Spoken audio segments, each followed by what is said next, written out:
Salve, salve, meu povo! Está começando mais um Qualicast, o podcast oficial da Quali Digital. A Quali é uma empresa de gestão de tráfego. Então, se você tem algum serviço ou produto que deseja anunciar na internet, a Quali tem a missão de ser protagonista junto com você no crescimento das suas vendas e também da sua marca. Aqui no canto da tela tem o nosso QR Code, aponte a câmera do celular para entrar em contato conosco. Para você que ainda não me conhece, muito prazer, eu me chamo Leonardo Giamono, sou sócio da Quali e host aqui do podcast. Esse podcast tem o apoio e o patrocínio de TecBril, execuções em fachada ventilada, CMEL, materiais elétricos, Pyramid, móveis sob medida, Action, climatização e Supply Engenharia. Eu sou a Pamela em todas as redes sociais, Pamela Mapi. Se tu ainda não te inscreveu no canal, se inscreve no canal, curte esse vídeo. E todo dia ao meio-dia tem um episódio novo direto da mostra Elite Design. Se tu ainda não sabe, nós somos um podcast para gerar conexões, contar histórias e distribuir muito conteúdo de qualidade. Hoje a gente está aqui com ele.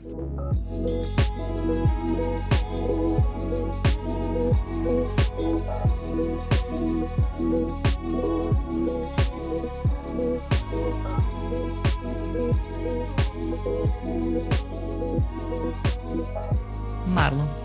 Seja bem-vindo, Marlon. Obrigado por ter aceitado o nosso convite aqui e compartilhar um pouco da tua história com a gente. Obrigado. História não falta. Preparem-se. Coisa boa, assim, que A gente gosta de ouvir bastante história. A gente queria saber de ti, quem tu é, o que tu faz.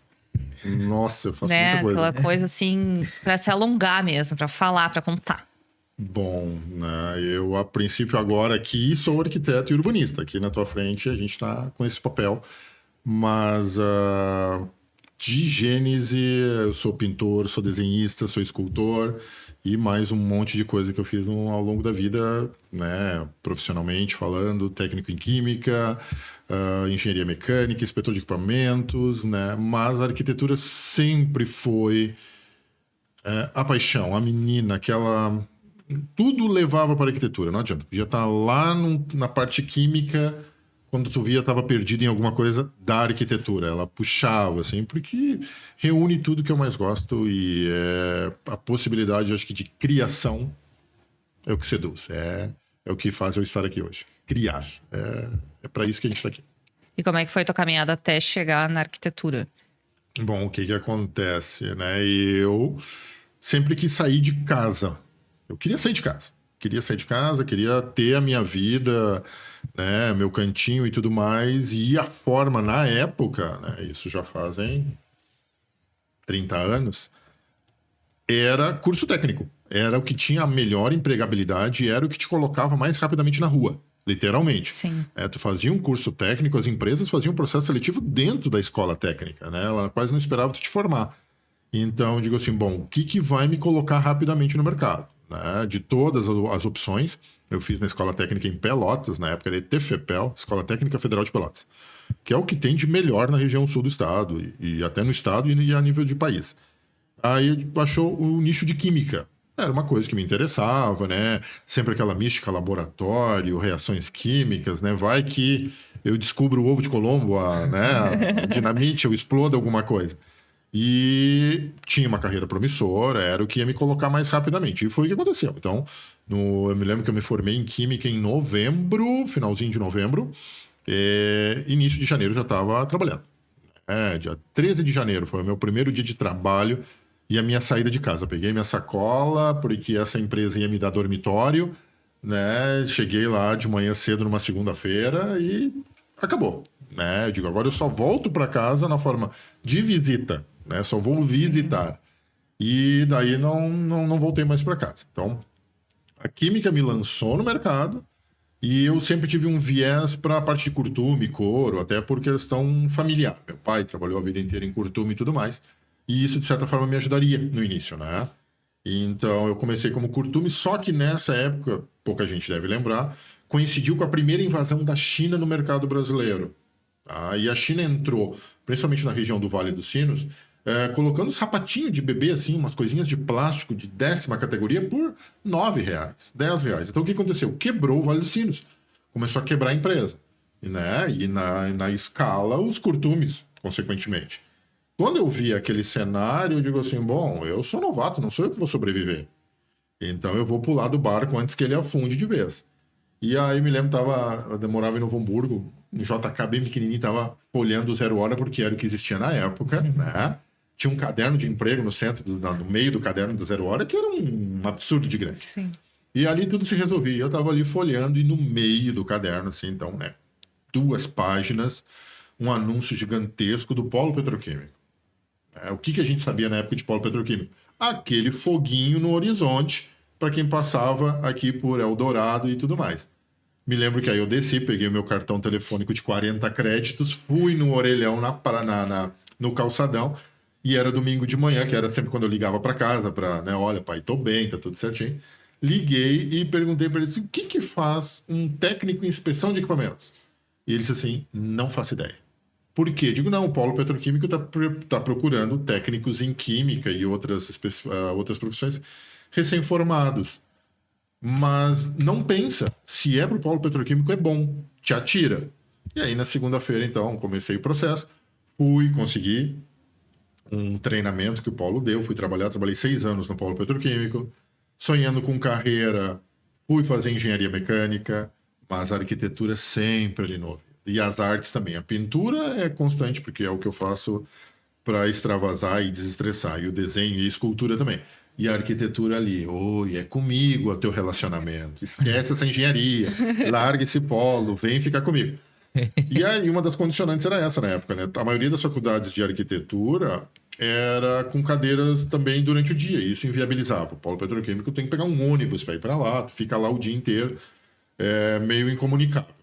E aí a Fevale, na época, lançou, então, um curso meio que direcionado, assim, sabe? Eles criaram um curso para atender essa fatia só noturno. Ah, pronto. Quando eu soube que era um curso só noturno, eu digo, tá, brilhou a minha luz, é agora. Mas, claro, continuei o polo, então subsidiou, né, a minha faculdade, que era uma faculdade particular, era cara.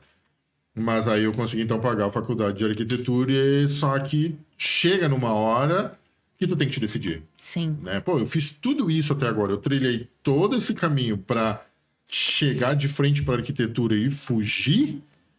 Não. Aí tomei a decisão, quase matei mãe, quase matei pai, quando eu digo, olha, pedi demissão do polo. Que absurdo. Não existia, né? E você é arquiteto. Né? Primeiro, arquiteto, mais do que nunca naquela época, era considerado coisa de elite e morreu de fome. Né? Vai morrer de fome. Tá largando uma empresa que te dá transporte, alimentação, plano de saúde, roupa, vestiário, né, peru no final do ano de Natal, que isso toda mãe adora, né, que o filho chega com aquela cesta que ganhou da empresa, né, férias remuneradas, tu vai largar tudo isso. Sim, vou largar tudo isso. Um fenômeno interessante foi que quando eu comuniquei para minha chefia, então, que eu faria, né, que eu sairia do polo, então, e isso ainda faltavam 2 anos para me formar. Eu digo, não vou esperar me formar para então procurar estágio e tudo mais. Eu digo, não, vou programar um pouco antes. Metade do pessoal do polo petroquímico veio perguntar se eu estava louco e a outra metade veio me parabenizar. E aí eu vi que eu estava no caminho certo, porque assim, a quantidade de pessoas condicionadas mais insatisfeitas que não fizeram a sua carreira, que não correram atrás do seu sonho era muito grande. Eu olhei e disse assim, gente, mas então por que tu não foi fazer o que tu queria? Ah, porque eu tenho mulher, porque eu tenho filho, porque aqui é bom, porque eu me acomodei.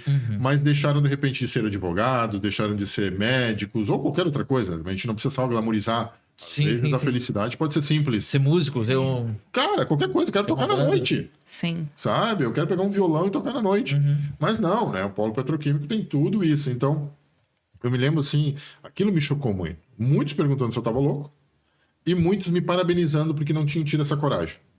Eu digo assim, cara, eu não vejo nem como coragem, eu vejo como uma necessidade. Se eu não fizer isso, eu vou parar onde? Eu vou chegar onde? Sim, não viver a vida que tu sempre quis. Sabe? E eu tinha esses, vamos dizer assim, facilitadores que era o seguinte, eu não tinha uma nuvem, eu não tinha uma mochila, eu não tinha um elenco de pessoas para dar satisfação. Eu era um indivíduo. Então, tudo o que eu fizesse ia recair só em mim. Né? Eu não ia impactar uma esposa, eu não ia impactar crianças, eu não ia impactar filho, casa, pet. Eu era aquela pessoa única. né? Pai e mãe não seriam impactados dessa forma. Sim, se tudo desse errado, tu tinha o apoio deles. Sempre, porque eu me lembro que quando meu pai me largou no serviço, lá naquele dia 13 de janeiro, então, né? Ele baixou o vidro do carro, assim, aquela coisa bem, né, austera, né? Ele disse assim, olha, não te preocupa. Qualquer coisa que der errado, pega tuas coisas e volta para que o teu quarto vai estar na tua casa. Na verdade, eu ouvi isso, mas o meu cérebro processou diferente. Ele disse assim, não, eu só volto vencedor. Eu só volto com tudo resolvido. E foi o que aconteceu, graças a Deus. Deu tudo certo, os planejamentos, né? Então, assim, o pessoal vai perguntar, tá, Marlon, mas tu tá com o quê? Tu tá com 78 anos, né? 84? Eu digo, não. 47 por enquanto. Ou seja, não cheguei ainda na metade da minha vida, então tem mais praticamente o dobro de coisa para fazer. Porque eu acho que, assim, no momento que tu não aprender nada, que tu não tiver mais nada que te desafie, alguma coisa tá errada, sabe?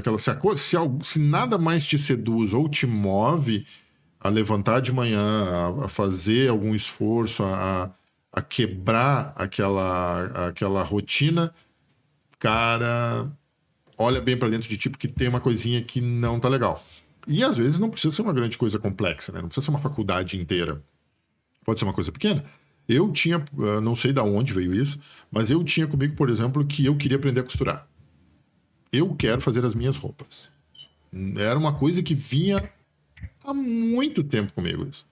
Eu olhava e disse assim. Aí um dia deu um clique. Quer saber de uma coisa? É agora, vou começar. Aí comecei a estudar, olhar vídeo na internet, tarará, né? Me lembro que tinha um estagiário que trabalhava comigo e disse assim, tá, agora como é que funciona? Tu tem um grupinho no WhatsApp das tias da costura? Eu digo, exatamente. Eu sou o melhor amigo da vendedora da malha, eu conheço aquela que me ensina o ponto. E eu fui lá e estudei, e li, corri atrás, modelei, comprei uma máquina de costura. E eu tiro alguns parâmetros de sucesso das minhas empreitadas, que quando, por exemplo, eu estava com a blusa que eu costurei na festa de inauguração da Mostra Elite, e 2 pessoas perguntaram para mim, eu preciso que tu me diga onde tu comprou essa blusa. Pronto, validou. Sou costureiro, sabe? Então, assim, validou. A pessoa olhou para mim e não reconheceu que aquilo ali foi feito por mim. Queremos a marca. Né? Então, o que acontece? Ok, tá lá, checkzinho resolvido do lado. Né? Então, assim, é uma coisa boba, né? Aprender a costurar, nossa senhora, coisa chata.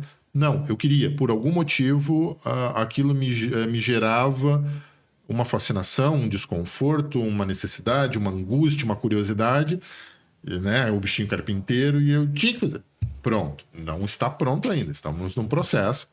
Até porque o objetivo foi alcançado muito antes do que eu esperava. O objetivo era só uma bermuda e uma camisa social de linho para o Réveillon. Estamos bem antes do Réveillon, já foi feito malhas, blusões, camisas era sociais. pro Réveillon. Agora, 2024. Essa virada agora. Aceita encomenda, não? Né? Então vamos começar a abrir. Vamos montar né? o coleção Mande as tuas Réveillon. medidas, a tua distância de ombro, né? A tua distância do ossinho até o quadril. Então, assim, porque isso, de certa forma, é um facilitador, né? Hoje tu dá um clique no YouTube e aparece 10 mil vídeos e tu vê que existe uma competição entre eles de ser o melhor. Porque é o que vai cativar. Então, assim, tu tem aulas inteiras gratuitas ali. Né? Vai da tua prioridade. O que tu prefere? Né? Ir dormir um pouquinho mais cedo e acordar um pouquinho mais tarde, ou de repente tira um tempo e pega esse conhecimento, né? Porque agora, como a gente já tem um certo tempo de internet, a gente já consegue naturalmente filtrar o que é ilusão, o que é mentira, o que é embuste, né? Tu vê dentro daquele balaio de informações o que realmente tu pode pensar. E aí... Então, nossa, tá tudo ali de graça na internet, gente. Literalmente, né? De graça. E tu acha que esses conhecimentos, né, adjacentes à arquitetura, né, a tua bagagem anterior te faz ser o arquiteto que tu é hoje? Tu leva para os teus projetos? Sim, sim. Arquitetura, hobbies. Não, nossa. Eu acho que, na verdade... O que eu já fiz até hoje, em termos de arquitetura, o público que eu atendo, as pessoas que me procuram, elas também até se sentem mais, como é que eu vou dizer assim, compensadas pelo investimento, porque eu consigo, muitas vezes, fornecer mais do que só aquela visão estética, assim. eu tenho uma base um pouco mais técnica, né? Uma patologia de pintura. Eu sei do que é composto uma tinta. Eu trago a minha química para cá, né? Eu tenho que sentar para conversar com a parte da engenharia civil a respeito de uma estrutura. Eu sei o limite. Eu não vou me submeter a um coeficiente de 40% de segurança que ele vai querer botar lá um pilar de 50 por 50. Eu digo, não, cara. Vamos fazer uma cortina, vamos baixar para 10, reforça o aço aqui, vamos usar um balanço, muda ponto de apoio. Ou seja, tudo isso, de certa forma, favorece o meu projeto e, consequentemente, o cara que me contratou, né? Então, o pacote que ele compra é maior, já é de vidas passadas quase. Né? Muitas vezes ele não sabe, não fica explícito para ele na nossa primeira conversa, na nossa primeira reunião. Mas eu vejo que conforme ele vai descobrindo, até aquela negativa de muitos clientes no primeiro momento já muda. Tu não tem mais tanta negativa, o cara te ouve mais, ele te entende mais, ele sabe de que, o Marlon está especificando, ou o Marlon está alertando uma coisa que a princípio poderia ser uma bobagem qualquer, mas não, vai ter uma base, tem uma base técnica da química, uma parte da base da mecânica, né? Então, tudo, até para um acabamento, para uma textura, para uma cor, para uma estrutura, até para uma ocupação espacial. Porque o processo da arquitetura ele é muito complexo, né? Não é só ficou bonitinho, não, tem que ver, vai funcionar, a planta tá ok, tem logística, tem lógica, tem fundamento, forma e função, basicamente. Então, eu trago isso dessas funções, né? Só melhora, só expande. Sim. E quando tu sai do polo petroquímico para, enfim, seguir a carreira de arquiteto, para que caminho tu seguiu? Ou foi para algum escritório? Já abriu o teu? Não. Na verdade, a faculdade te dá uma base legal, bonita, maravilhosa, tudo bem, mas ela não é tão pede, não tá ali no dia a dia, tu não tem aquela convivência, sabe? Então, quando eu saí do polo, eu me lembro que eu acho que eu fiquei uma semana de microférias em casa, aí fui tentado, aí o Satanás veio no meu ouvido de novo, chamado Petrobras, porque na época eles estavam fazendo uma ampliação em Canoas, da refinaria. E aí eu me lembro que eu tava começando a curtir aqueles 4 ou 5 dias de desemprego em casa, dormindo, né? Sei lá, talvez vendo o show da Xuxa, né? TV Fofão ou qualquer coisa parecida na época. Dormindo até tarde, de chinelo e pantufa. E o Satanás veio na minha orelha e disse, olha, a gente sabe que tu pediu demissão do polo e a gente tá precisando do inspetor de equipamento exatamente com o teu perfil aqui na refinaria em Canoas. Eu digo, cara, eu larguei essa vida. Não me tenta. Aí ele disse assim, tá, mas e se eu te pagar isso aqui? Aí eu digo, tá, fechado. Começamos amanhã. Tipo assim... 4 vezes que eu ganhava. Aí eu digo, tá, só tem um detalhe. Eu preciso parar dessa vida. Então vamos fazer um contrato só de 6 meses? Aí o cara disse, não, eu preciso de ti realmente só 6 meses. A gente entrega a refinaria, eu te pago isso daqui. E aí eu digo, mas isso vai me dar mais uma gordurinha boa para largar a vida. Peguei, vendi a alma por mais 6 meses, voltei a trabalhar, só que aí na refinaria, na Alberto Pasqualini em Canoas. Só que aí quando eu saí mesmo. Aí quando acabou os 6 meses, eu desliguei. Também tentei engrenar mais umas fériasinhas, né? 15 dias. Uma amiga minha ligou e disse, olha, a Costaneira tá precisando de estagiário. A Costaneira, uma rede grande, era, né? Meio que dominava essa questão no estado na época de material de construção. Revestimentos, louças, metais, ela que é projetista. Eu digo, tá bom, vamos lá ver. Aí fui lá, conversei, gostei do ambiente, entendi o trabalho. E aí voltei para casa e digo, me dá umas 24 horas para... Olha, estagiário escolhendo, né? Me dá umas 24 horas. Que isso, né? Em vez de se atirar... Não, mas aí... Hoje é só assim. Hoje é assim, É que virou estrela. Na época, na verdade, a gente se matava. Não, eu vi que tu fez um post no teu Instagram pra vaga de estagiário. Muito bom. Né? Porque muda as coisas, né? E na época eu disse, não, deixa eu só ver uma questão, né? Talvez eu deve ter mentido uma coisinha na época lá. Fez um charminho. Porque na verdade eu queria entender, porque era uma novidade, né? Eu tava num mercado muito diferente. E aí eu digo, não, mas para aí. É uma deficiência da faculdade, parte de interiores, acabamentos, né? Não, isso não é foco de arquitetura. Eles querem te transformar em pequenos Oscar Niemeyers, né? nunca vi faculdade de arquitetura mandar tu projetar museu, uma coisa que vai aparecer uma vez na vida e tu na morte pra ti. E casa, tu vê uma pequenininha lá no final do curso. É estranho isso, mas tudo bem. Peguei as 24 horas, mas tá aí. Essa é a minha possibilidade de eu começar a ver esse mercado real dentro de uma parte deficitária da faculdade, que é acabamentos, e começar a entender cliente. Tá? E aí corri no outro dia, disse, não aceito projetista, beleza. Aí teve um fenômeno muito legal, porque assim, o que supostamente era? Foi lá na Costaneira, comprou um revestimento cerâmico. Só a Marlon, ela comprou um revestimento cerâmico pro banheiro, ela quer ver como é que fica. Aí o pessoal fazia praticamente com linha e lápis de cor, assim, sabe? Ó, a gente vai botar o seu piso em 45 graus e tá bom. E o cliente comprava aquilo e saía feliz. Na época tava chegando SketchUp, versão 4, rodava no Windows. Acho que só eu e mais um cara em São Paulo sabia que existia o SketchUp. Cheguei, apresentei o SketchUp na Costaneira e comecei a projetar. Só que aí, por conta própria, eu fazia a paginação do piso. E para deixar bonitinho, eu botava um vasinho, uma bacia sanitária, uma cubinha, um espelhinho, uma luminariazinha. E os clientes começaram a gostar da história. Levei ele, com perdão da palavra, uma mijada do gerente. Se tu tá perdendo tempo, tu bota papel de parede na sala, sofazinho e não sei o que, não faz isso, a gente não vende isso. Eu digo, mas se tu olhar, a gente aumentou a nossa taxa de vendas porque ele tá vendo conceito. Ele tá vendo a complexidade do projeto. Aí deu o clique no gerente. Se não, continua, vai botando coisa aí. Só que aí abriu o nicho. E aí que eu passei pela porta. Porque o cliente começou a comprar cerâmica, achou lindo o projeto, só tinha um problema. E esse móvelzinho, onde é que eu consigo? E esse tapetinho? Porque a maioria dos clientes não tinham arquitetos, eram clientes finais, que iam lá só no sábado de manhã. Eu digo, não, se tu quiser, sábado de tarde eu posso te acompanhar nas lojas. Eu sei onde tem esses móveis. Ai, tu faria isso por nós? Eu digo, claro que eu faria. Pela bagatela dele. Né? Aí, sábado de tarde, então a Costaneira trabalhava até sábado ao meio-dia, sábado de tarde eu pegava, então esse cliente ia numa loja, comprava o tapete que estava no projeto, a luminária que estava no projeto. Só que aí sempre tinha mais alguma coisa. Mas tu podia ver então a nossa cozinha?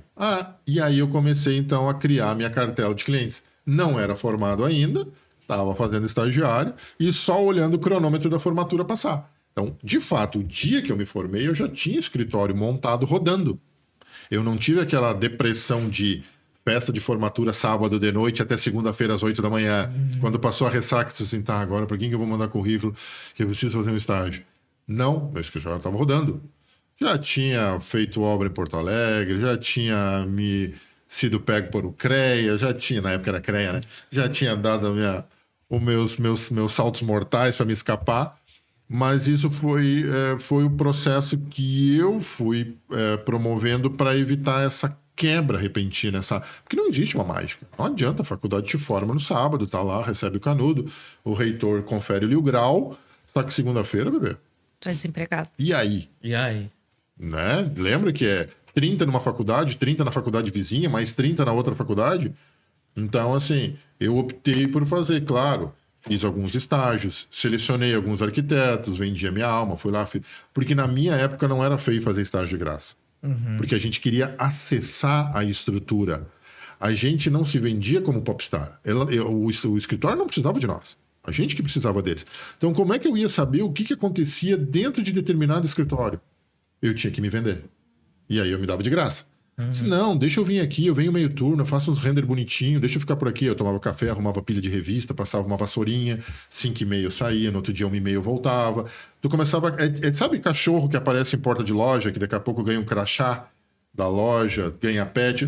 A gente fazia isso com os estágios na época. Sim, eu sou velho e era assim que funcionava. Sabe? Então, assim... eu tive um prazer de sentar ao lado de Maximiliano Fayette. O cara é um monstro, o cara é um ícone, sabe? Todo mundo queria estar do lado dele. Eu sentei do lado dele, eu trabalhei com Maximiliano Fayette. Eu trabalhava fazendo SketchUp e ele dizia assim, não, puxa essa parede um pouquinho mais para cá. Eu puxava, porque ele não dominava as tecnologias, né? Não, empurra um pouquinho mais para lá. Trabalhei com os outros arquitetos, mas é que eu queria estar dentro, eu queria ver como é que ele agia. Como é que ele atendia um cliente? Como é que ele falava com a pessoa? Como é que ele cobrava? Como é que ele pagava? Porque eu podia estar ali no SketchUp, fazendo meu 3Dzinho. mas não caiu um alfinete que eu não mapeasse no escritório. Sabe? Que livro que esse cara lê? Que revista que ele vê? Que cheiro que tem o banheiro dele? E como é que tu faz isso? Como é que tu acessa? Ó, vamos trocar. Tá aqui a minha alma, por meio ano, sou teu escravo, meu servo, meu amo, e saía dali, levava essa bagagem. Então, eu sou, vamos dizer assim, mais raiz, fui mais estagiário roots, né? Até sentir conforto, então, de poder preparar uma proposta, ter um escritório, administrar, conseguir tocar a obra e aí ter uma vida autônoma. E começar a traçar carreira de fato. Eu me lembro que eu tive uma oportunidade fantástica de conhecer um arquiteto de Brasília, Sérgio Parada. Cara, é o papa dos aeroportos, a especialidade dele em aeroporto. Eu lembro que eu conversava com ele e disse assim, gaúcho, Norman... Olha os caras, né? Norman Foster, Renzo Piano, a gente foi convidado para fazer um concurso fechado entre 5 arquitetos para fazer 2 aeroportos na China. E eu tinha acesso a esse cara, eu conversava com ele. Eu me lembro que um dia eu disse assim, a gente vai para uma palestra na faculdade em Lajeado. Ele disse, quem é que vai falar? Eu digo assim, o Lelé e o Fayette. Ele disse assim, então tu faz o seguinte, quando acabar a palestra, tu te levanta, vai lá no Lelé e diz que tu é meu amigo. E eu fiz isso, dei uma de louco, né? Auditório lotado na faculdade em Lajeado, né? Os dois terminaram de apresentar, deu aquele vazio, me levantei, fui lá, disse, Lelé, disse, prazer, eu sou o Marlon, Sérgio Parada mandou vir falar aqui contigo, que eu sou amigo dele. Cara, eu jantei com os caras. Um estudante rapado, né? Um carinha ali. Então, assim, o Sérgio foi um cara que me deu muita luz. Ele falou assim, não, gaúcho, a gente vai participar de um concurso para o prédio da 4ª Procuradoria Regional do Estado aqui em Porto Alegre e tu vai ser o meu estagiário avançado em Porto Alegre. Pega uma caderneta e uma caneta, vai lá para a volta do prédio das Empenas Curvas, ali onde é a Rótula das Cuias hoje, sonda todos os prédios, vê se tem subsolo, vê técnica construtiva, fala com... É domingo, não vai ter ninguém trabalhando, fala com os porteiros dos prédios, pergunta se o prédio tem imposto, se o prédio tem não sei o que, se tem bomba de recalque, porque aquilo ali é aterro. Pô, o cara dava uma aula de arquitetura num telefonema. As diretrizes que o cara te dava já era uma aula. Aí tava eu domingo lá. Oi, podemos conversar aqui um pouquinho? Esse prédio, ele tem elevador, ele tem subsolo, aqui tão perto do Guaíba e tudo mais. E aí eu me lembro que a gente é ótimo, né? O escritório do Sérgio ficou em 2º lugar no concurso. E aí ele disse assim, olha, gaúcho, eu vou te dar de presente as pranchas do concurso. Tu pode ir lá e buscar todos os desenhos e ficar para ti. Sabe? Todos os detalhamentos técnicos, cortes e fachadas de um prédio. Né? E o cara ali, um arigozinho, meio estagiário, né? Ranhentinho ali, tendo acesso a tudo isso. Então, assim, cara, a oportunidade tá cheio. Agora o X da questão é assim, tu tá disposto a dar o quê em troca? E hoje ninguém tá disposto a dar nada em troca, mas absolutamente nada. Primeiro, não que as pessoas saibam muito, né? Elas acham que elas sabem horrores. E não quer dar nada em troca, cara, só funciona assim na minha visão, sabe? Cara, se submete, baixa a cabeça, tu tá aprendendo, tu tá saindo, o que tu tem para oferecer? A gente parte do princípio, né? Pô, o cara tá saindo da faculdade, tá vindo a milhão com os melhores softwares, cheio de energia, já dorme pouco mesmo, trabalha bastante. Sim. Não sirvo café, só uso CAD, só trabalho em Apple. Me desculpa, só quero 4 horas, sexta-feira eu tenho que sair ao meio-dia porque eu tenho que ir pra Tramanda. Não, anjo, tá errado, jovem. Olha, tomara que tu tenha sorte, porque, sabe? Então, tem que doar. É uma troca. Se tu não me der nada em troca, tu vai morrer numa bolha. Os jovens hoje em dia vêm... A nossa foi a última geração, acho que penou... A gente sempre diz, quem é mais novo sempre diz isso, né? Mas acho que assim, eu pegando novos estagiários, assim... sinto que a galera tem um pouco de dificuldade de se soltar, de querer aprender coisas novas, de querer aprender coisas além do que já está sendo ensinado, né? E parte-se de um princípio, mas aí também eu acho um pouco que é culpa da faculdade, de certa forma. Eles imbuem os caras de um poder que eles não têm. Um conhecimento, assim, olha, cara, tu sabe o mínimo, bebê, aqui fora a vida é outra. Né? Tu aprendeu lá que, né, um momento é máximo onde o cortante é 0 e vice-versa, mas vem pra fora, entendeu? Vem conversar com um pedreiro lá, um peão lá que carrega um saco de cimento num braço 3 vezes o teu tamanho e tu vai chegar, sabe? Desce. Baixo, vamos deixar baixo, né? Então é bem complicado, assim, a gente... O processo, por exemplo, de conseguir estagiário e de compor quadro é bem difícil, assim, bem difícil mesmo. E em que momento da tua carreira tu viu que era importante participar de mostra, de conviver com esse ambiente de mostra? Eu esperei bastante, tá? Eu vou ser bem sincero, assim, esse é o meu 2º ano na Mostra Elite. A mostra, quando tu tá de fora dela, tu tende a sempre a criar um monstro, né? Tu olha assim, meu Deus, ela é inacessível, ela é inatingível, né? É inconquistável, assim. Tipo, será que um dia, né? Então eu sempre me resguardei, assim. Eu nunca tive muita pretensão e nunca tive muita ambição. Até porque eu achava que eu precisava amadurecer um pouco mais. Eu achava que não era com 5 anos... Nossa, imagina, com 5 anos de escritório, Deus me livre, não tinha capacidade nenhuma. Muito menos para dar uma amostra, né? Eu ainda estava lá trabalhando nas minhas casinhas. Né? Tu não tem maturidade projetual, tu não tem nada, não adianta, é fato. E isso é boca corrente em todo mundo. Maturidade projetual para arquiteto tem que ter no mínimo 10 anos. Sabe? Porque assim, ó, tu tem que ler, tu tem que viajar. Viagem, sair é uma condição sine qua non. Tu tem que ver o mundo lá fora para ser um arquiteto. Não adianta tu... eu não vou lembrar onde eu li isso, mas é uma coisa que me norteia muito, que diz assim... É uma frase básica, assim... Eu preciso ser local para existir, mas eu tenho que ser mundial para não me tornar banal. E é a síntese da arquitetura. Entendeu? Então, tu tem que ter um ponto fixo, tem que ter um escritório em algum lugar, sim, porque tu vai, né, para ser reconhecido, ter uma produção local e tudo mais. Mas se tu ficar ali parado, tu vai começar a andar em círculo e reproduzir a mesma coisa sempre. Aí tu vai te tornar banal. Tu tem que sair para expandir os teus horizontes. Então, assim, eu não tinha corrida, eu não tinha nada. Certamente eu não ia oferecer um produto de qualidade.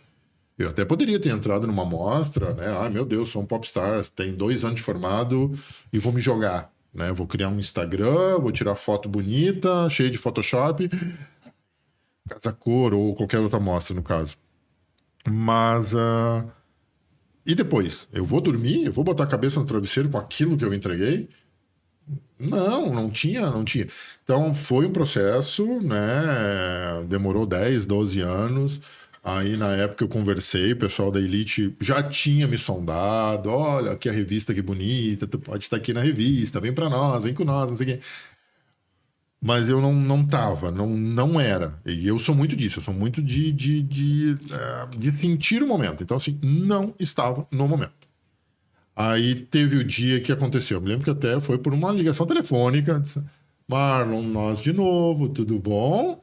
Assim, tu não quer dar uma passadinha aqui? E me pegou na hora. Eu tava dirigindo aqui em Porto Alegre. Eu sei que a gente não deve, gente, atender o celular dirigindo. Não, mas ninguém... Mas eu atendi. Tava no Viva Voz do carro. Isso, exato.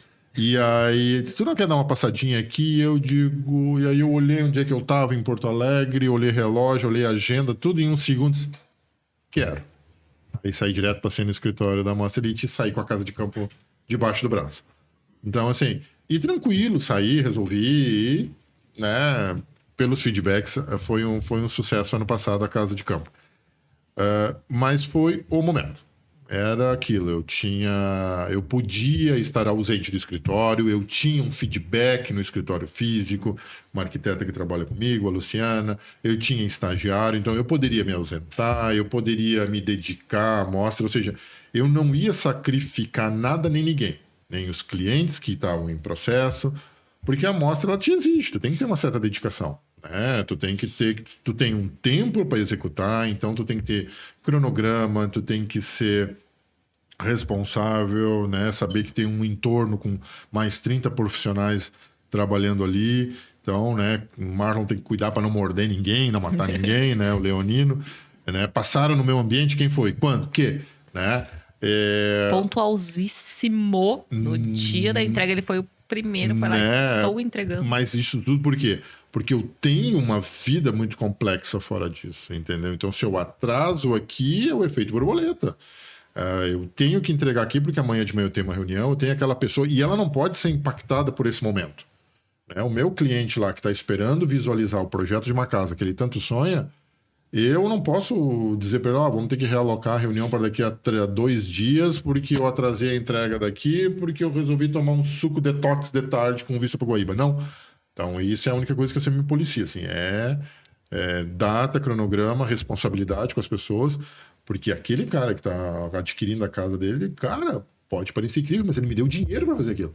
Então, assim, eu tenho um contrato, eu tenho uma responsabilidade, ele tem expectativa, e ele tem uma mulher, ele tem 2 filhas, né, um pet, tá vendendo uma casa, é tudo muito complexo. Então, eu digo, não, eu posso fazer Mostra Elite porque toda a minha vida está organizada e eu me sinto preparado para tal. Fiz a casa de campo. E estamos repetindo esse ano. Então, se por um motivo, o trem mudou de percurso, virei um estilista famoso, né? Não tenho agenda no que vem, talvez eu não esteja Estou aqui. em Milão no que vem. Mas venho trazer roupa, né? Venho desfilar aqui o modelito na inauguração. Então, assim... Vai fazer um ambiente de um ateliê, né? O quartinho da costureira, né? Sim. Por Marlon Crack. Vai estar eu lá. Então, assim, deu tudo certo, deu match em todos os itens, vamos para a Mostra Elite.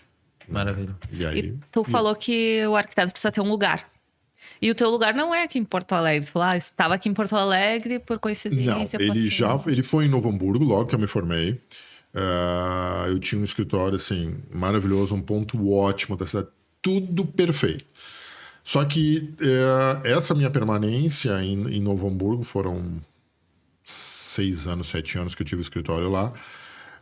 Novo Hamburgo estava passando por uma fase muito complexa em termos de segurança pública. Tá? Tu não podia sair na rua. Sabe? Era violência extrema mesmo. E, concomitante a esse momento, minha mãe ficou viúva, e a gente era todos nós somos originais de São Lourenço do Sul, então existia essa desassociação. Eu conseguia ter minha vida em paz aqui, porque então, né, era o casal perfeito lá, pai e mãe morando, um cuidando do outro, tudo direitinho. Mas aí, nesse momento, faltou o pai. Na época, eu me lembro, conversei com a minha mãe, disse, vamos ser bem francos e sinceros. E a gente tem 2 opções. Ou a gente liquida a tua vida aqui e tu vai para Novo Hamburgo comigo, né? Ou eu venho para cá para ficar perto de ti. Só que isso é um processo um pouquinho mais demorado, porque eu preciso fazer uma transição. Eu preciso encerrar um ciclo com clientes e tudo mais lá, e eu preciso conquistar clientes novos aqui. Eu tenho que trazer o meu mercado para cá. Aí ela, muito simples, ela disse, não, eu não gostaria de sair da minha casa. Pronto, acabou ali a conversa. Né? Então dá. Então vamos lidar. E aí, nesse meio tempo, então, eu ficava, tipo, uma semana, 10 dias em Novo Hamburgo, 4, 5 dias lá. 7 dias aqui, 6 dias lá. 4 dias aqui, 10 dias lá. Eu tava desequilibrando a balança para lá. E aí aconteceu um evento, eu tava de manhã cedo no escritório, porque era uma casa antiga, grande, então o escritório ocupava a parte da frente e eu habitava a parte de trás da casa. 6 horas da manhã, levantei, fui na lavanderia, peguei uma toalha e tocou o WhatsApp. Sentei na cama e tô respondendo porque o pedreiro queria uma confirmação se eu ia na obra aquele dia, 7h30, então que ele queria conversar comigo. Eu digo, não, vou estar aí Eu tô respondendo no WhatsApp, eu ouço um estouro na janela da sala. Simplesmente entraram, um ladrão invadiu a minha casa às 6 horas da manhã. Resumindo, eu tô aqui, ele não tá, tô bem, tarará. Só que assim, tu não tem como fazer arquitetura depois de um trauma desse. Então, você não... Como é que eu vou viver essa insegurança, né? Era uma casa antiga, era muito boa a casa, mas tinha um muro baixinho, aquele muro charmoso, pequenininho, não era aquela grade, não era aquele vidro, não era aquela coisa. Como é que eu vou projetar um quarto de bebê com esse fantasma dessa insegurança, né? E isso te gera um trauma, né? Tu saía na rua, parecia que todo mundo te olhava sabendo o que tinha acontecido. Foi muito desagradável. Então, eu digo, não. Em função disso tudo que está acontecendo, a gente tinha clientes também em Porto Alegre. Eu digo, não, eu vou manter os clientes de Porto Alegre, vou explicar para eles a situação e vou me mudar de vez para São Lourenço. Porque lá ainda é uma cidade que tu desce do carro e deixa a tua bolsa e o teu celular dentro do carro. O vidro é abaixado, não tem problema. Tu anda na rua a qualquer horário. Tu quer entrar na água, tu pega a toalha, enrola o teu celular e a chave do carro, deixa na areia, toma banho e volta. Tá ali. E se não tiver ali, tu olha pro casal do lado que tirou porque tava queimando demais no sol e ia entortar o celular. Então, assim, qualidade de vida. Custo de vida baixo, fácil deslocamento. Eu digo assim, eu só tenho que, nesse processo, entender essa cidade e ver qual é a demanda para a arquitetura nela. Que certamente não é a mesma de Novo Hamburgo, Sim. que não é a mesma de Porto Alegre, né? Novo Hamburgo a gente vê, tem uma demanda altíssima por interiores, né? Teve boom imobiliário, aquelas torres imensas, Maurício Cardoso, alto poder aquisitivo, o cara sai desse apartamento, vai para o apartamento novo, monta um todo novo, aí quem comprou reforma. Então, assim, existe uma cadeia alimentar de interiores muito grande naquela região. Porto Alegre tem um pouco disso. São Lourenço vai ter isso? Não tem nada disso. E aí? Como é que foi a transição, a entrada no mercado? A transição foi tu tentar entender o mercado e começar então, aí que eu tava começando a ficar na moda o termo nicho. Vamos nichar. Nichou, né? Ai, sentindo, né? Malandro. O que faz São Lourenço, né? É agropecuária, é criação de cavalo. Não, mas para aí. O cara que ganhou 7 anos seguidos a Expo Inter é daqui. O cavalo desse cara vale 20 milhões de reais. Eu quero esse cavalo para mim. Como é que eu faço para chegar nesse cara? Então, assim, Marlon ia em mostra de decoração? Não. Ia nas expofeiras, nas feiras agropecuárias. Tava eu lá, de gaúcho, de bota e bombate, maravilhoso.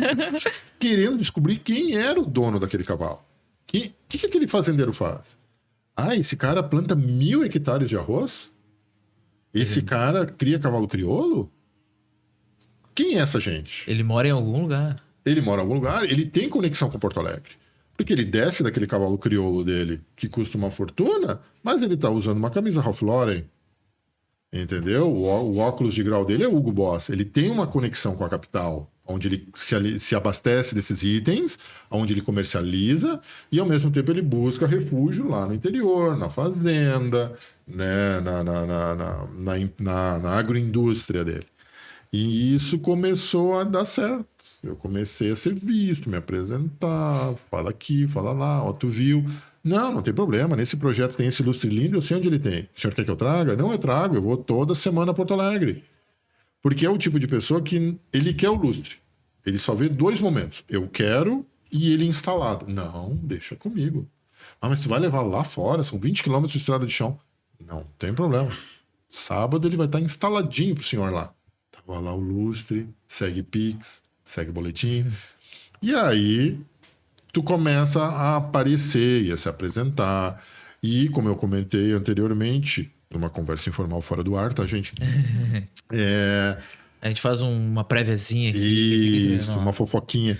E aí o que acontece? A gente começa a ver que, às vezes, a cidade do interior ela consome mais arquitetura, tem uma visão, uma necessidade de criar uma identidade, porque justamente o que acontece? Cidades pequenas, todo mundo se conhece. Então, a possibilidade de tu te padronizar, de te tornar igual a todo mundo é muito maior. Então, existe em cidades menores, muitas vezes, a necessidade de algo que te diferencie da sociedade. Consequentemente, isso vai te dar um pouco mais de status. Não existe tanto aquele medo de ser o louco da rua. Uhum. E enquanto que nos grandes centros, como tu tem uma necessidade de criar identidade, de criar comunidade, tu acaba quase que repetindo. Então, a receita de bolo tu vê em todos os apartamentos, porque é quase que tu cria uma comunidade secreta de quem trabalhou com Carvalho Hanover. Sim. A minha cozinha é Carvalho Hanover. Mentira, minha sala também é. Pronto, viraram melhores amigos. Isso numa cidade como Porto Alegre é importante, que naturalmente as pessoas se distanciam, né, nos grandes centros. Na cidade do interior, ao contrário. Porque o meu filho namorou a prima dela, que trabalha com a fulana, que casou com o Beltrano, que é minha prima de 2º grau. Tá, e como é que eu crio um pouquinho de identidade? Sendo um pouquinho louco da rua. Então, acaba se consumindo um pouco mais de arquitetura. Então, uma construção um pouquinho diferente, uma pegada um pouco mais high-tech, uma tecnologia nova, um sistema construtivo e, muitas vezes, até essa questão de ver que o profissional tem conexões além da cidade, né? Ou com a capital, ou que ele viaja, que ele busca inspiração na região sul. Por quê? A gente pode dizer que São Lourenço e Pelotas é uma linha meio que divisória no estado. Então, assim, quem está nessa região muito mais facilmente enxerga para baixo no mapa, em direção a Jaguarão, Santa Vitória do Palmar, Rio Grande e, consequentemente, Uruguai, né? Porque Hoje, se eu pegar o carro de Pelotas e tiver que escolher um balneário de alto padrão, mesmo que Balneário Camboriú seja uma opção, Punta del Este está logo ali. Falando em espanhol, trabalhando em euro, com aquele queijo e com aquele doce de leite. E com um povo extremamente educado. Então, é muito mais fácil descer. Né? Então, assim, se tu já tá ali e o cara consegue ver que do teu escopo, tu viaja para lá, que tu cultiva um pouco daquela cultura, que tu traz aquilo para cá na forma de arquitetura, isso tudo só soma. Então, assim, não é discriminação, não é nada. É simplesmente uma condição geográfica. É um condicionante. É a condição da região. Sabe? Então, por que tu não aproveitar? Né? Tu tem um balneário maravilhoso ali, que é uma das praias mais lindas e que ferve no verão, e que está numa distância aceitável, com estradas ótimas e tudo mais, e que facilmente tu acessa. E que tu pode, então, ir lá, te inspirar, estudar, ter acesso ao que eles têm lá e trazer para cá. Então, a região sul, agora com a duplicação da BR, que é mais fácil esse deslocamento, consegue se articular melhor lá e prosperar e também sair um pouco do limbo que vivia, mas também muito porque olha para essa parte de baixo lá. E essa diferença da arquitetura, quais foram as consequências assim, nos teus projetos? O que mudou do que tu fazia antes para o que tu faz agora? Bom, Marlon de Novo Hamburgo para o Marlon de São Lourenço. Como eu te disse, assim, impressionantemente a gente mudou a curva, né? Eu tinha um escritório que tinha 90% interiores, na demanda de interiores, e 10% de projeto residencial ou alguma outra coisa, né? Uma edificação enquanto, né, estrutura, para lá ser 90% edificação e 10% de interiores. E esses 10% são decorrentes desse projeto de arquitetura, que aí a pessoa então contrata supostamente o pacote completo. Diz assim, eu quero que tu projete para mim uma residência, mas eu quero que tu projete os interiores. Então aí entram esses 10%. Então mudou essa visão de que o meu papel enquanto arquiteto, ele começou a ter muito mais relevância e impacto na vida das pessoas. Porque assim, eu agora estou trabalhando numa escala de gênese. Eu posso mudar um estilo de vida. Eu posso mudar a relação que a pessoa tem com o entorno.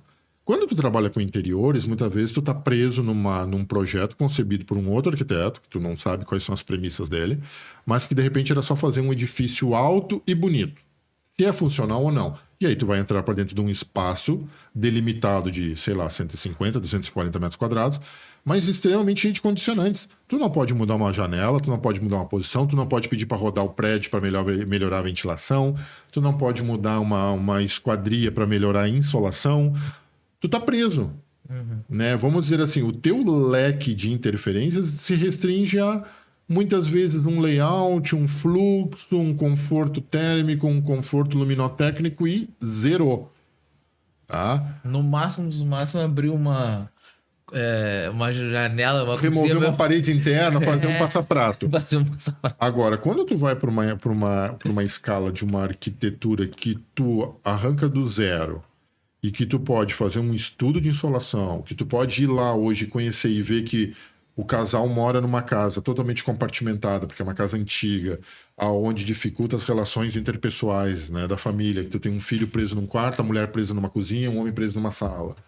E que eles anseiam por um ambiente integrado, que tu tem uma Lagoa dos Patos onde tu sopra um vento nordeste predominantemente, que tu pode alinhar uma janela do quarto para esse vento, que tu pode trabalhar com ventilação cruzada, que tu pode permear uma casa térrea, que as pessoas podem se relacionar, que tu pode aproveitar uma insolação que pegue um sol em cima de uma cama. Ou seja, isso tudo eu defino. Eu posso jogar com essas questões. Pronto, mudou a curva. Aí tu deixa de gostar de decorar, que era o que podia, né? Tu amava, disse, não, aquele sofá maravilhoso, né? De uma marca chique, italiana, de couro. Não sei. Mas é só. E agora, quando tu pode dizer pra pessoa, não, quando tu acordar de manhã, tu aperta esse botão, a persiana do teu quarto vai subir, tu tem uma janela de 3 metros e tu tá a 30 metros da lagoa e deitado de lado no inverno, tu decide se tu vai levantar ou se tu vai dormir mais 15 minutos, com a janela embaçando, com uma chuva fina, muda. Tu torna a pessoa um super-herói, tu empodera ela. Tu mostra para ela que sim, ela é dona dos desejos dela, que ela pode ter o que ela quer e que ela não precisa se submeter a uma condição formatada. Então, assim, mudou drasticamente. Então, hoje eu sinto que, de fato, então, eu ganhei aquele grau que foi dado na faculdade. Eu sou, que nem por isso que eu brinco, assim, eu sou um arquiteto clínico geral. A gente faz uma reforma de lavabo? Faz, é bonitinho, é legal. Mas que tem um prazer, tu fazer um projeto residencial, fazer todos os estudos, carta solar, ventilação, tudo. E aí, quando começa a subir pela quinta fiada de alvenaria, que tu tem o vão da janela e da porta, e aí tu vai lá na obra ao meio-dia e tu olha que o sol vai bater em cima da cama e que aquilo vai deixar o quarto seco, sabe? Porque a gente tem um SUM, né? Essa umidade que só chove e tudo mais. E que o cara vai ligar o ar-condicionado em caso extremo, porque quando ele abriu a janela ali, abriu a porta do corredor, aquela brisa vai passar e tu vai cestear um domingo depois de uma churrascada com aquele ventinho. Isso é arquitetura. Aí eu vejo que eu atingi o objetivo que eu queria, que é modificar a vida daquela pessoa. Sim. Né? Às vezes eu pergunto assim, como é que tu gostaria que a tua casa fosse? Aí o cara diz assim, eu gostaria que ela fosse assim, assim, assado. Eu digo, mas tu tá aberto a experimentar outras coisas? É porque eu gosto assim. Aí entra o arquiteto cri-crizão, né? Tipo assim, tá, mas tu gosta assim ou é porque tu sempre viveu assim? Vamos experimentar só um pouquinho. Cara, os feedbacks são 100%. Porque no escritório a gente instituiu agora um pouquinho de mentoria. Aproveitem, né? Não esqueçam, comprem o curso. A gente sempre apresenta 3 projetos. Tá? O cliente vai lá e diz, eu quero uma residência. A gente faz todo o ensaio preliminar, faz todos os estudos. E quando eu sento para criar, eu já aviso ele. Cara, quando tu voltar aqui na próxima reunião, eu vou te apresentar 3 propostas. E essas 3 propostas são as seguintes.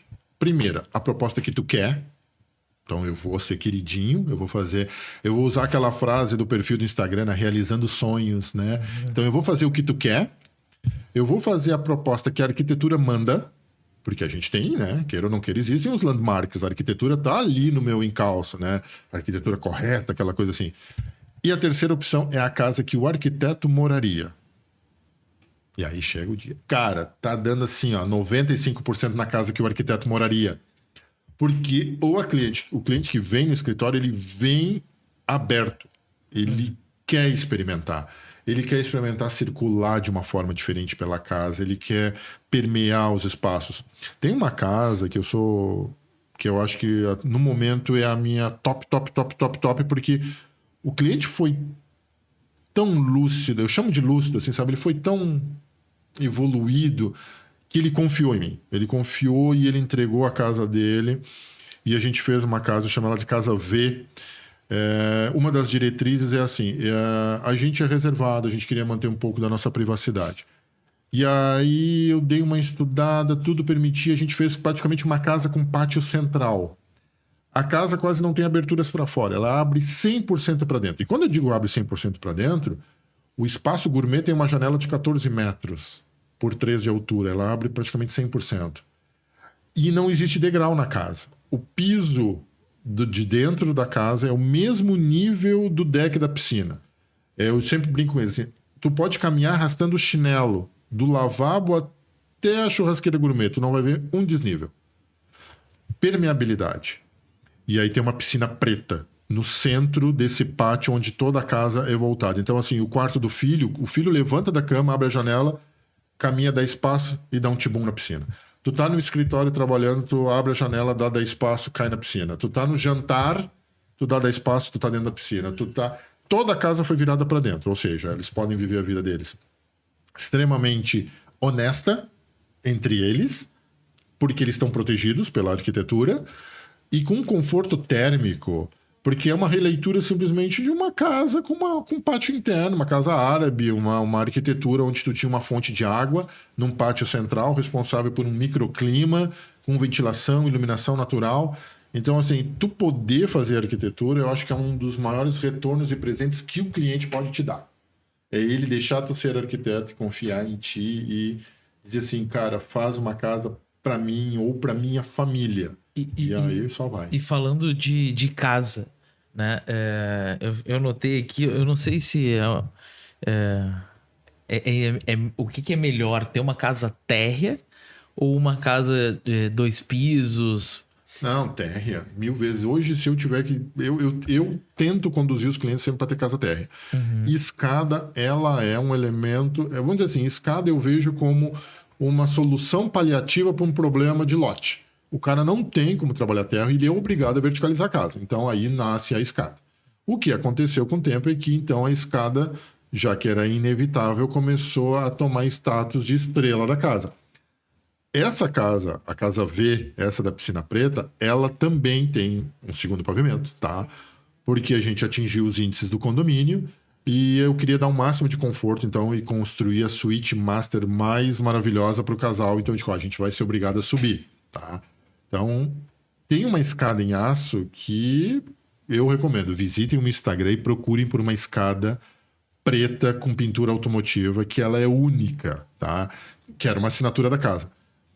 Ali eu abri esse precedente, tá? Mas se eu puder, eu sempre resolvo a casa, porque independente da idade... mas é casal jovem, 20 e poucos anos. Mas eu te juro, se tu tiver no térreo e esquecer o casaco num dia frio, tu não sobe pra buscar. Tem roupa suja, esqueceu de descer na hora do café da manhã, tu não vai subir pra buscar. Tem criança, é elemento de queda, é elemento de acidente, é elemento... como eu te disse, ela só é uma solução paliativa porque a gente não consegue resolver ou não tem índice para trabalhar no térreo. Se não... Faça a casa térrea.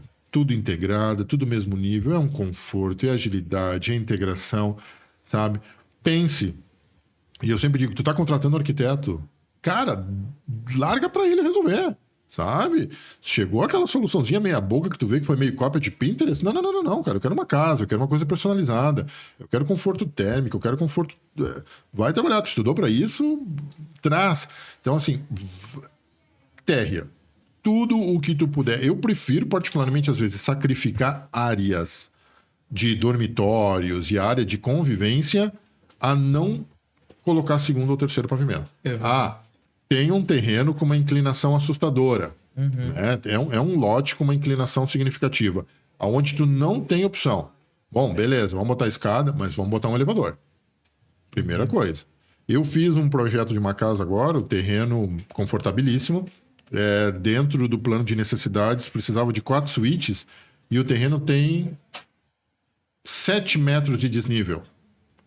Só que tem um detalhe, o condomínio tem essa característica. Os caras estavam gastando fortunas em remoção de aterro e muro de contenção. Mas eu digo fortunas assim, 100 mil, 150 mil, para ajustar a topografia ao projeto. Não, ajusta o projeto à topografia. Eu acho que eu dei 2 conchadas com uma reta escavadeira só.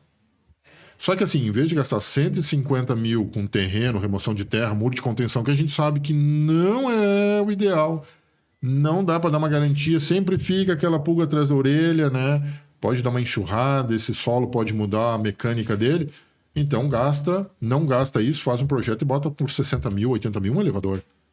Tu democratiza a casa, torna ela acessível, amplia o range. Então eu tenho lá uma casa com 4 suítes, livre e integrado, tudo no mesmo nível, garagem no subsolo, elevador. É uma casa para especulação, né? E não mexi no terreno. Entendeu? O terreno tá lá, mesmo desnível. Então você economizou tanto nessa infra, abrir, então aí sim, precedente. Botamos escada, vamos botar elevador, é uma casa para venda. Então, no momento que eu boto elevador, agora eu abri um leque de 18 a 80. É uma casa acessível, casal de idosos, pessoa com alguma deficiência, alguma necessidade especial, né? Então, assim, escada, vamos estudar. Caso contrário, faz uma casa térrea. Bem bonitinha. Cabe, né? Cabe. Dá pra fazer boas Tu vai coisas. ter que entender o seguinte. Talvez, eu digo sempre que a arquitetura é um jogo de xadrez. Talvez eu tenha que sacrificar um peão natural, que é o que morre primeiro, mas de repente eu vou ter que fazer um sacrifício maior. Um bispo, um cavalo, para poder dar o cheque mais adiante. Então, né, vamos reajeitar, vamos ajustar algumas coisinhas aqui, mas se possível, faz no térreo. Todo mundo da tua família, criança, idoso. Num outro condomínio próximo, eu fiz uma casa. E essa eu tive que fazer também 3 suítes, também tinha um plano de necessidades bem complexo, e a condicionante era que a casa tinha que ser 100% acessível. Porque um dos integrantes da família tinha ficado cadeirante, por um acidente se tornou cadeirante, e o cliente disse assim, eu não queria privar a convivência do meu pai com as minhas filhas. 2 piolhas, uma de 4, era, na época ela estava com 13, 4 anos, assim, sabe aquelas pulguinhas dentro de casa, assim, de alegria? Se eu faço escada, eu começo a restringir. E eu me lembro, assim, muito nitidamente, aquilo me tocou muito. A cliente olhou para mim e disse assim, eu queria uma casa onde eu não causasse esse empecilho, que o meu pai pudesse conviver com as netas dele o tempo inteiro, em qualquer momento da casa. Piscina, e tá lá a casa, toda acessível, toda plana, atendendo a família, com insolação ótima. Criamos um efeito estufa na casa para esquentar ela no inverno, usando o sol, posicionando o corredor, aquele efeito para-brisa de carro, né? O sol passa, muda a frequência, não sai, e cria uma estufa. Abre as portas do quarto, aquela massa de ar quente vaza toda para dentro do quarto no inverno. No verão, tá sombreado, não pega sol. Então, casa fresquinha, ventilação cruzada. Então, a gente conseguiu trazer conforto térmico, tudo, tornar a casa acessível e atender essa especificidade. Então, né, ele chega lá, o vô chega com a cadeira de roda dele, vai junto para a piscina, na sala, no living. Total. Hora de ir embora, embarca no carro, consegue fazer a transição na garagem tranquila, não tem nem desnível da garagem para casa, nem da casa para a piscina. A gente fez sistemas de drenagem ocultos, tudo direitinho. Atendemos. Saímos felizes, mais um projeto de arquitetura. Então, aí eu me orgulho. Eu fiz um projeto de arquitetura para esse cliente. Sim. Ai, Maravilha. top. Nossa, muita história boa. Não, nem tem uma caipirinha. Se tivesse, nós já tava lá em Vamos encaminhando pro final. São muitas... Acho que vai ter que ter parte 2. Não tem problema. A gente vai fazer algumas perguntas que a gente vai fazer para todo mundo. Tá. As primeiras 2 tem que responder com uma única palavra. Ah, para aí, então deixa eu me concentrar. Isso, pode pensar. Tá, tranquilo. Não, vou pensar no que eu nem sei qual é a pergunta, né? Ping-pong, bolinha. Agora, mostra a Elite em uma única palavra. Conexão. O teu projeto em uma única palavra. A Casa do Lago. Lindo. Lindo. Leonino falou agora mais alto. Agora essa pode Vamos ver se se o Leonino vai estender. falar mais alto nessa. Agora essa pode se estender, fica à vontade. Se tu pudesse dedicar o teu projeto para uma única pessoa, para quem seria e por quê?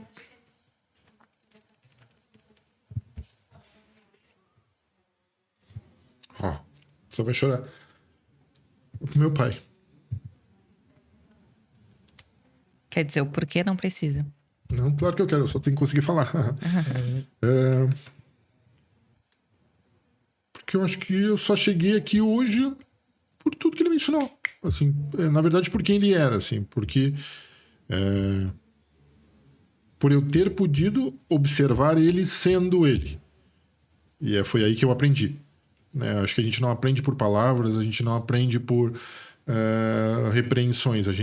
Eu acho que a gente aprende observando. E eu pude observar muito ele sendo ele. E eu queria ser igual. Então eu espero que eu esteja chegando lá. Então, e como a Casa do Lago tem uma conotação muito grande com água e pesca, essa relação com a pescaria,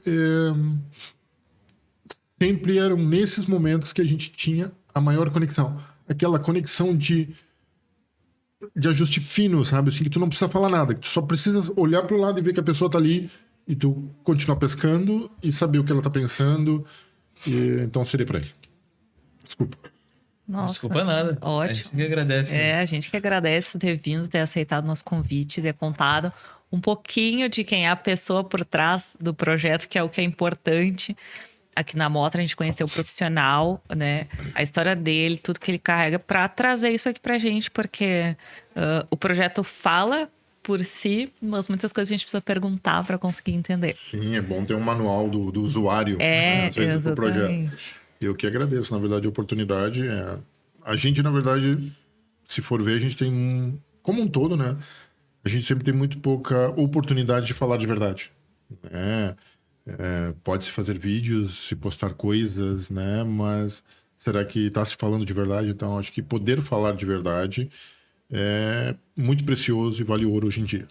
Então, acho que ainda é a única forma de comunicação. Sim. Obrigada, então, por dividir a tua verdade com a gente. É sempre um prazer conversar desde aquele primeiro dia que a gente parou lá na entrega tava eu e o Carlos aqui, tu contou pra gente do teu projeto.